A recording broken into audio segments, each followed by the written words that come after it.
coming up on Network Africa. Kenya's general elections get underway with rising fears that the result could trigger violence.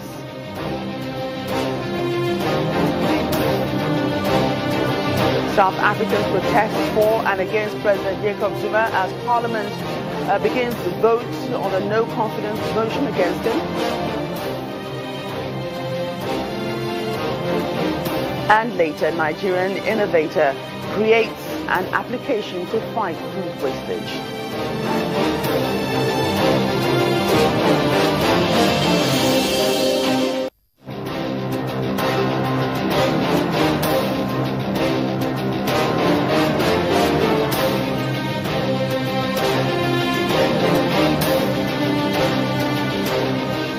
Hello and welcome to the program. I'm Joke Rogers. We begin in Kenya, East Africa, where people are voting in the general election amid fears that the results could trigger violence.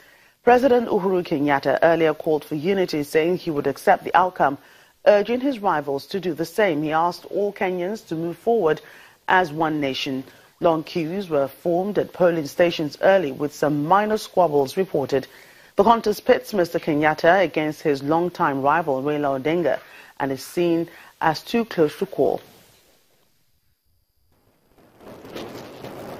Kenyans queue in large numbers through fields and along pavements to vote in the latest electoral showdown between the country's main political dynasties, incumbent President Kenyatta Uhuru and NASA coalition leader Raila Odinga. The government has deployed more than 150,000 security personnel, including wildfire rangers, to protect 41,000 polling stations. Although there have not been any major complaints about the process so far, but there have been some frustrating delays.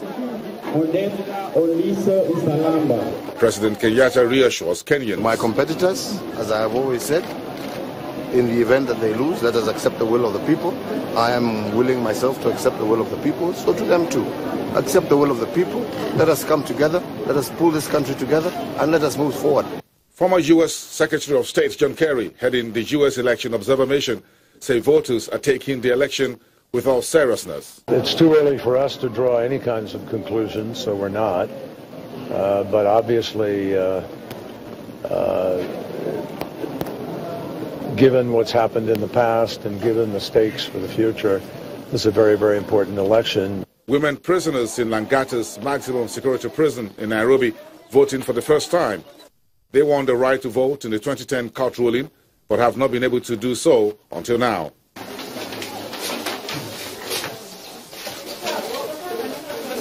The arch rivals are facing each other for the second time. Opinion polls have put them neck to neck after 2 months of campaign marked by fiery rhetorics. As the world awaits the results of the election, the country prays for peace.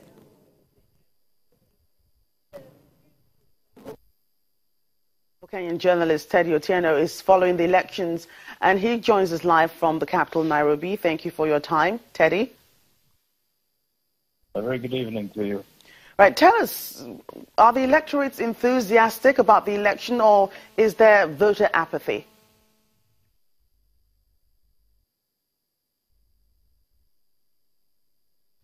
Teddy, I was asking you, if you can hear me, that are the electorates out to vote today enthusiastic about the election, or is there voter apathy? No, not really, not as such. The voters really turned out in large numbers.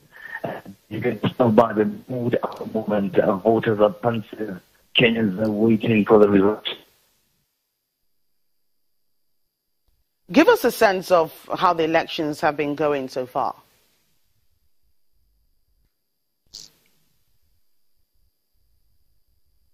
Teddy, could you give us a sense of how the elections are going at the moment?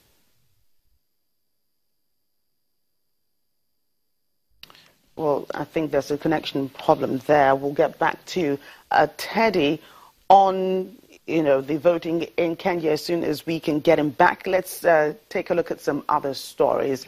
In South Africa, for instance, several protest marches have been taking place across the country for and against President Jacob Zuma as the Parliament begins a vote of no confidence motion against the President. On one side, several society groups and opposition parties are calling for the President to step down over what has been described as a national shutdown, and on the other, pro-Zuma protesters say the President must be left alone to do his job. On Monday, the Speaker of Parliament, Baleka Mbete, had given a go-ahead for a secret vote on the motion, and all eyes are on the legislature, even as that vote begins to see if President Jacob Zuma will survive the latest attempt to remove him from office. Our South Africa Bureau Chief Betty Dubia earlier spoke to one of the leaders of the civil society groups.